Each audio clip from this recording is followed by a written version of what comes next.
Sweet smell of distorted guitar and delay. Welcome back to another installment of Friday Q&A for yet another week. I hope you guys are all doing really well. I hope you're staying safe. If you're on lockdown, I hope you don't have cabin fever or anything like that. I hope you're playing lots and lots of guitar and practicing. So we're going to do Q&A for another week. But before we do that, let's hear from this video's sponsor. Today's video is sponsored by Cheriotone, makers of the finest hand-wired tube amplifiers.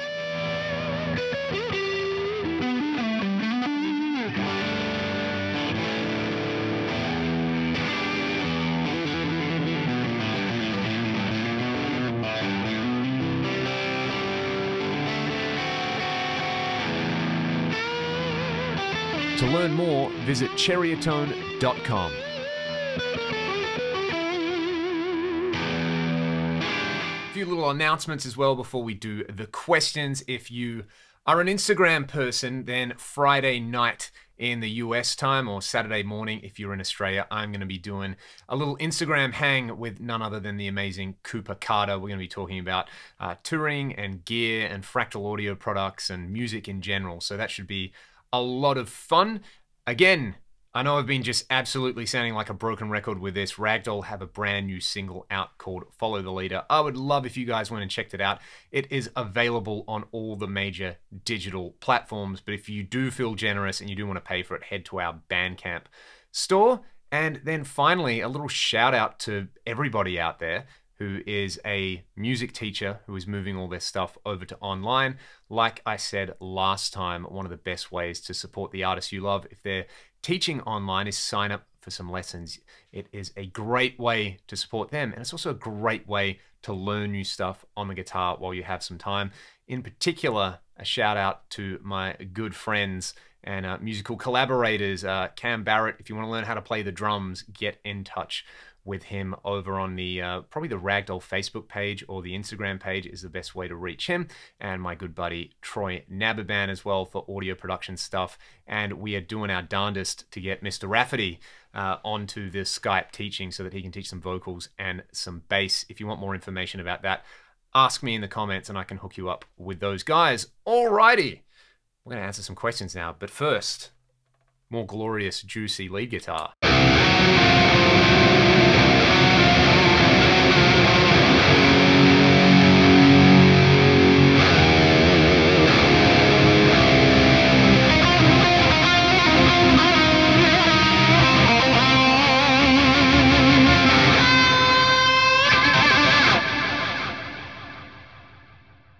This is probably my favorite question from this week. My favorite musician who is not a guitarist. And there are so many people that I can choose from. But for me, I think the most amazing musical skill, in my opinion anyway, are people who can use their voice. So for me, I would always think of somebody like a Ronnie James Dio or a David Coverdale or a Paul Rodgers or somebody like Aretha Franklin or any singer with a really, really great voice. I love Ryan's voice as well. To me, that is just such a transcendental talent. So essentially, if you can sing and you've got some kind of voice, I'm probably going to hold you in pretty high esteem. So to be someone out of all of that, let's just say Dio, because I love all of his output there. And I mean, technically Dio played guitar and played bass as well. He was a pretty versatile musician. I could probably do a whole session on just talking about my favorite players of particular instruments. But for me, it is often singers who I really, really admire. Excellent question. I mean, I could probably turn this into a web series, but you know, Rick Beato's already done that like 10 times better than I would already do it anyway. So yeah, no one specifically, but singers. That's where the magic's at. Alrighty, so on that note, talking about some music making stuff, there's a whole bunch of free stuff that you can get. Lots of manufacturers are being super cool and putting up stuff. And I've had a few questions from people talking about recording their amp silently. And you need a load box, but you also need an impulse response loader. And Two Notes have released Wall of Sound free. I'm not affiliated with them in any way. I just saw that it was free and I've downloaded it and it's a fantastic program. You get a couple of free IRs.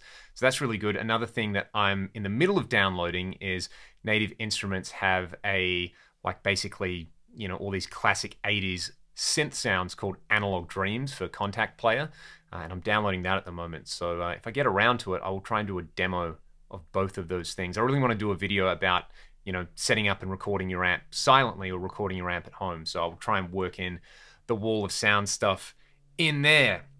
Talking about guitars, my favorite chord. All of them? Is that the correct answer? Whoever asked me this, but there's one thing for me that is just such a simple pleasure, and it's when you've got a guitar in any tuning, but you play the lowest possible power chord. This guitar's in drop C, and for me, at the moment, C5 is my favorite chord.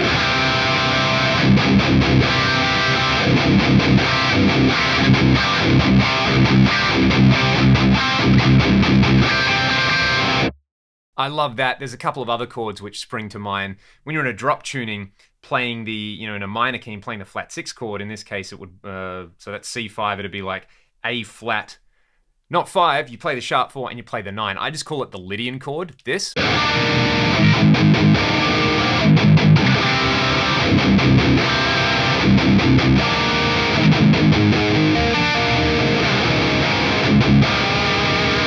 I love the way that one sounds, and there's a chord that I use a lot in a lot of ragdoll songs as well, which is just, I normally play it at the 5th fret, so just be a power chord.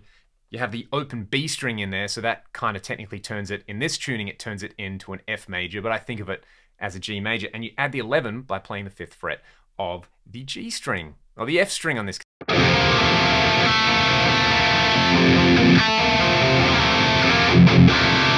And put that together, and like that's generally how I write a song.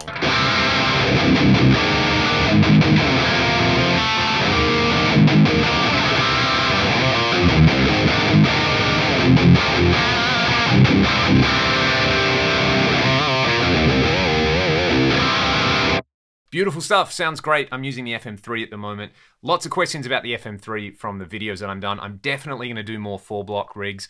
Once they release, whenever the next firmware update comes and we get more of the Axe-FX 3 blocks ported over to this, I'm gonna do a preset pack. It's gonna be free, it's gonna include some free IRs, and hopefully be a really nice resource for everybody out there who's just got an FM3. So I'm gonna do that. I'm also gonna do a video exploring the views feature in depth using an FC6 attached to this thing. I've ordered a tripod which is gonna let me do top-down video stuff. I wanna do a lot of videos of this top-down, but I want it on the desktop. So that should hopefully come on Monday if the world, you know, doesn't kind of break out into the full-blown zombie apocalypse by then. So hopefully those videos will be coming around. Another really cool unit that I demoed on the channel recently is the PolyFX Digit. I'm definitely going to be doing more videos with that. Like I said in the video, you've got Digit, which is all the time-based stuff, and then there's also, you can load up the Bebo firmware and use all the modulation stuff. So I do want to do a specific video about Bebo. I've been playing around, there's a couple of amp models in there, and you can do some pretty cool stuff with that. It's really exciting, and you know, the touchscreen interface, and it's a beautiful little unit. I really, really like it.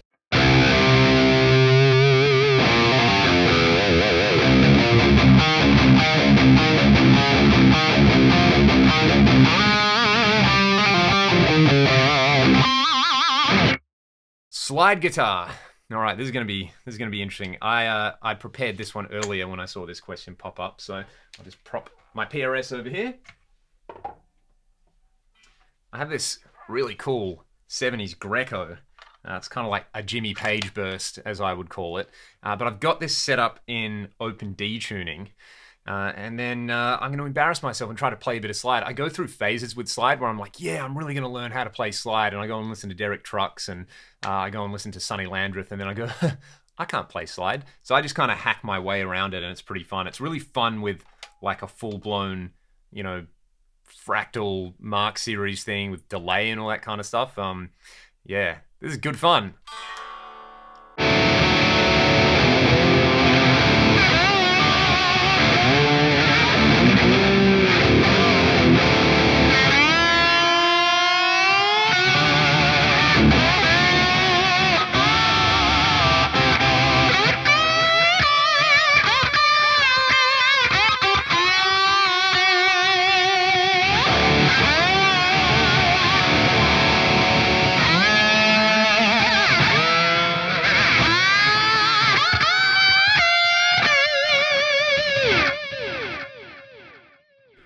And the great irony is, that's about as much as I can get away with a slide. And I've actually done a couple of gigs playing like lap slide guitar. Nothing too serious. It was a gig I was doing with my good friend and friend of the channel, Troy Nababan, who I mentioned earlier. So it was basically a little duo gig. So he was doing all the hard work singing and playing guitar. And this venue had a lap slide guitar, and I just started playing it and ended up doing a whole gig with it. And I'm sure there were some pretty hairy moments going on there. The fun thing about playing slide is trying to figure out the tuning that you like the most and what finger to put the slide on. Put this guy over here. I mean, you can kind of get away with it in standard. The action on this is probably too low, but while we're here talking about slide and while we've got an utterly ridiculous guitar sound happening, let's see if it works.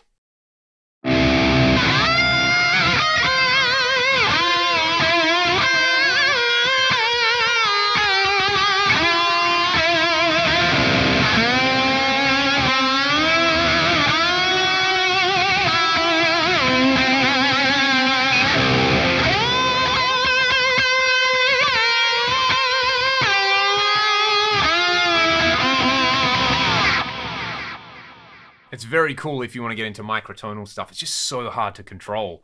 That's the big challenge. Kind of the same thing with a fretless guitar. That's one reason I'd love to get a fretless, is kind of having more of the finger interface, but being able to get that kind of slidey stuff happening on there. So yeah, that's about as good as I get at the old slide. I need to put in a little bit more time with it. What else do we have here? The TC Plethora, very, very cool looking product. I had one of their flashback delays and then the flashback ×4. I've had a few of their tone print pedals, and they're pretty good. The only thing that annoyed me so much was the way you use the phone and the tone print goes through the pickup. And I mean, it's amazing tech, but once you've kind of loaded in like more than 3 tone prints, you get pretty sick of that. So I haven't looked at the spec on whether you can edit it on a computer. If you can do that, then it'll be amazing, and it seems like really good value, seeing as you basically get the library of all their all their compact effects, which is pretty cool. I would love to try one.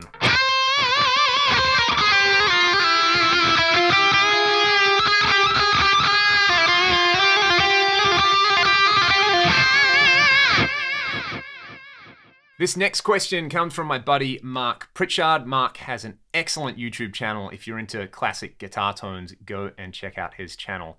I love it. He recently did a video, I think he used the AX8 to kind of cop the Rat Lay It Down tone, and he nailed it. I was like, dude, I need that preset. So this one comes from Mark, and he has just bought an AXFX3. So congrats, Mark. You're gonna love it if you're coming from the AX8.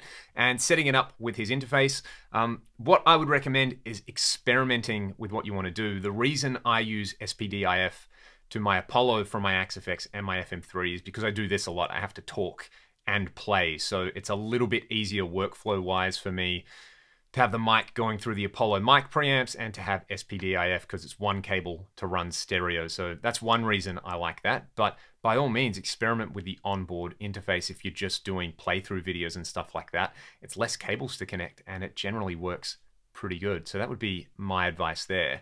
And then your DAW, your DAW, look, I know we were talking about free stuff earlier. Reaper have offered up it's not free forever, but it's kind of free during the whole lockdown stuff.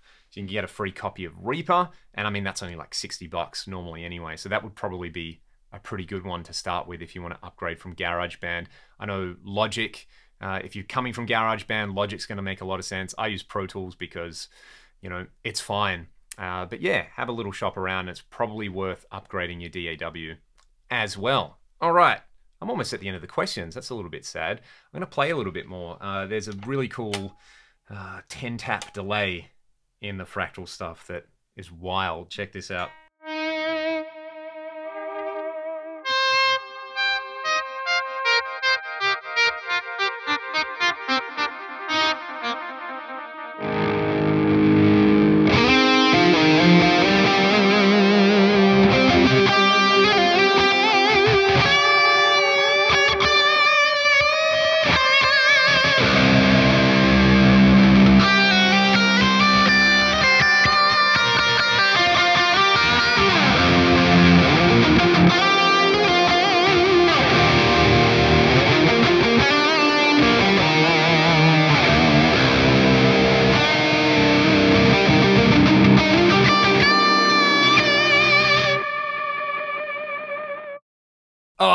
It's so good. So that one lets you basically choose how you have the time difference between every tap and then where you want it to pan around and all that kind of good stuff. The last question is, can I teach you guys how to play the Operation Mindcrime solos?